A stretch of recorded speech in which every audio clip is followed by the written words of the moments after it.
Les amis, on reprend les matchs de réaction au match de l'AC Milan. Et là, bon, c'était le premier match amical de l'AC Milan pour les matchs de pré-saison. C'est un match qu'on a perdu 1-0 contre l'Arsenal, qui est plus avancé dans la préparation physique, qui est beaucoup mieux préparé que nous. Et après, bon, ça reste un match amical. Je vous rappelle, la saison dernière, enfin la pré-saison dernière, on avait gagné contre Manchester City, on avait gagné contre le Real Madrid, on avait gagné contre le Barcelone. Tout ça pour, au final, finir 8e au championnat. Donc ça a servi complètement à rien.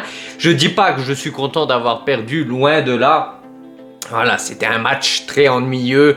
On a voulu défendre. On a vu une formation très défensive. On a joué en 3-5-2 de ce que j'ai compris. Après, il y a eu plusieurs changements de modules, mais on a joué du coup en 3-5-2 avec Tomori, Thiaw, Pavlovic, du coup dans la charnière centrale. Au milieu de terrain, il y avait en partant de la gauche Bartezaghi. Il y avait Moussa, Ricci, Ruben Loftus-Cheek et Makers à droite. Et dans les deux de l'attaque, il y avait Pulisic et Leao. Sincèrement, je pense pas que on jouera toute la saison comme ça. C'était surtout une formation pour dépanner, parce que je vous rappelle qu'on a actuellement 0 attaquant, parce que Jiménez était en équipe nationale il y a très peu, donc il est actuellement en vacances. Il y a Colombo aussi qui devrait partir à Parma ou à Genoa, il me semble, à Genoa plutôt.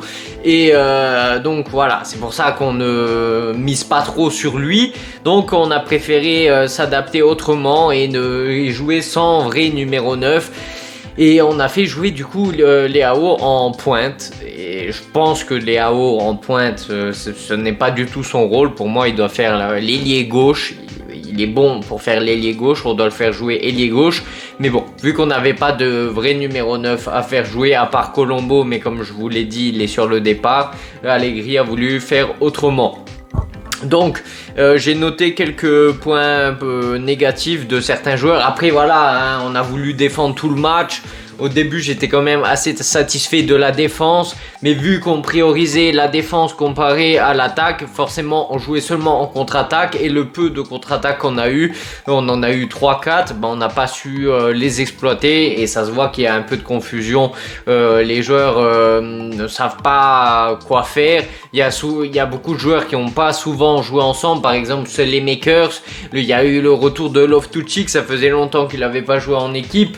Voilà, il y a Bartezaghi aussi, qui a pas fait un match extraordinaire.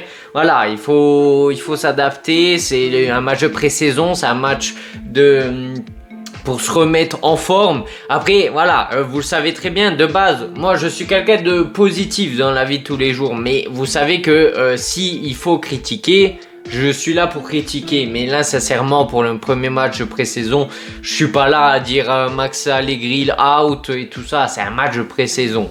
Moi, je fais toujours confiance à Allegri, même si là, aujourd'hui, ça a démontré qu'il va vraiment miser sur la défense, et on va souvent se retrouver avec des matchs très ennuyants. J'en ai bien peur. On s'est fait dominer par Arsenal. Ils avaient presque tout le temps la balle, et je crois qu'ils ont fait une vingtaine de tirs. Nous, on en a fait seulement 3 et un tir cadré. C'est très moche à voir, je suis d'accord. Mais voilà, bon, du coup, dans les points positifs, déjà Pietro Terracciano en tant que gardien, il a fait des belles parades. Voilà, bon, un bon second gardien en cas d'absence de Mike Maignan. D'ailleurs, je sais pas pourquoi Mike Maignan n'a pas du tout joué. Bon, c'est les matchs de pré-saison, il faut faire tourner, ok, mais on l'a même pas vu, je sais pas, au penalty par exemple, je sais pas pourquoi. Ricci, ça m'a plu, son premier match. Bon, ça se voyait qu'il était un peu timide, il avait peur de se tromper, mais il a récupéré quelques ballons intéressants. J'aime bien comment il se positionne à chaque fois pour s'orienter dans le sens de la marche et distribuer les ballons à droite à gauche. De ce point de vue là, il a été intéressant. Après voilà, c'était son premier match et tout ça, donc on peut pas encore juger. Le retour de Ruben Loftus-Cheek, il a été intéressant, surtout du point de vue physique. Il a apporté son aide, donc voilà. Il a fait quelques contre-attaques où il a réussi à obtenir une faute et tout ça. Après, il doit revenir en forme parce que je vous rappelle que la saison dernière, il n'était pas souvent là parce qu'il était souvent blessé.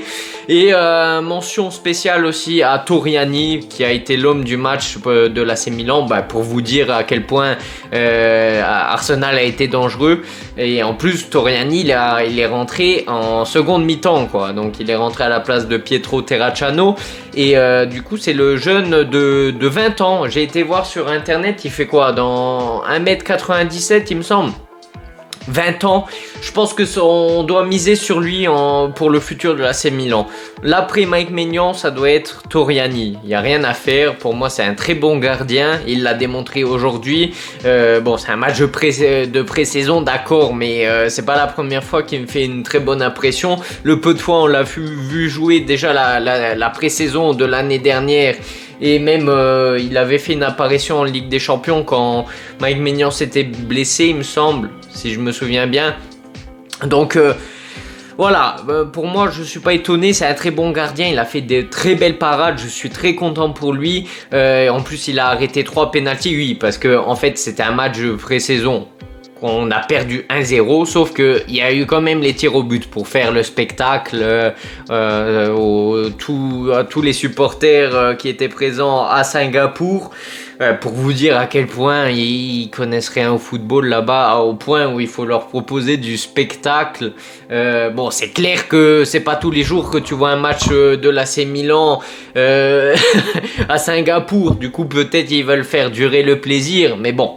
Voilà, donc on a gagné au penalty. Ouais, victoire. Non, je rigole.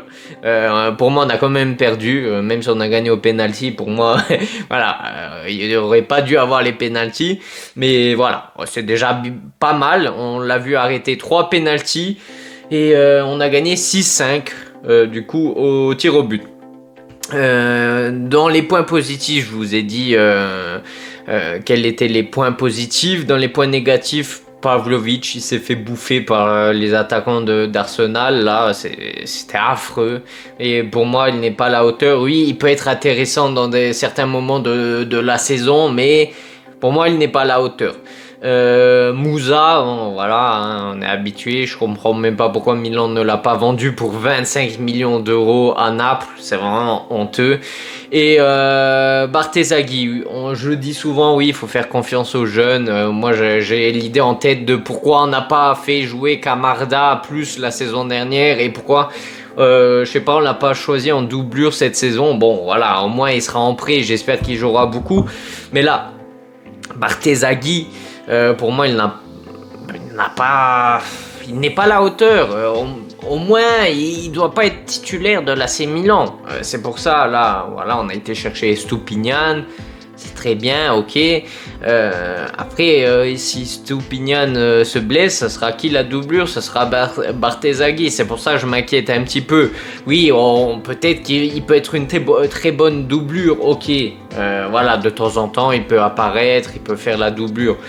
Mais pour moi, il n'est pas à la hauteur. Bon, après, il y a toujours Alex Jiménez qui peut jouer à droite et à gauche. Donc, si, je sais pas, admettons, on achète Gueladoué à droite en tant que défenseur droit. Et du coup, la doublure de Gueladoué, c'est Alex Jiménez.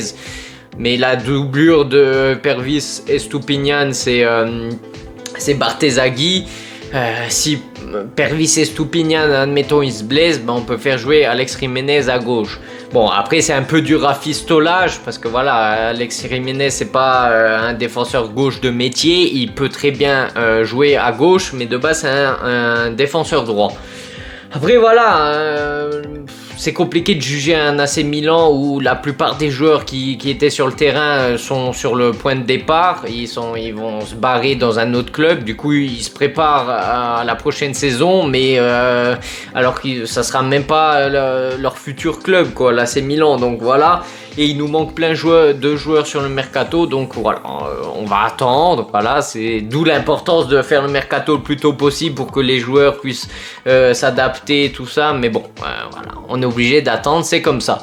Dites-moi ce que vous en pensez dans les commentaires. On se retrouve pour une prochaine vidéo. Le prochain match c'est samedi contre Liverpool. Et sur ce, à la prochaine. Ciao, ciao. today's gonna be a good day. Wake up, today's gonna be a good day. Wake up, today's gonna be a good day. Wake up, today's gonna be a good day. Wake up, today's gonna be a good day.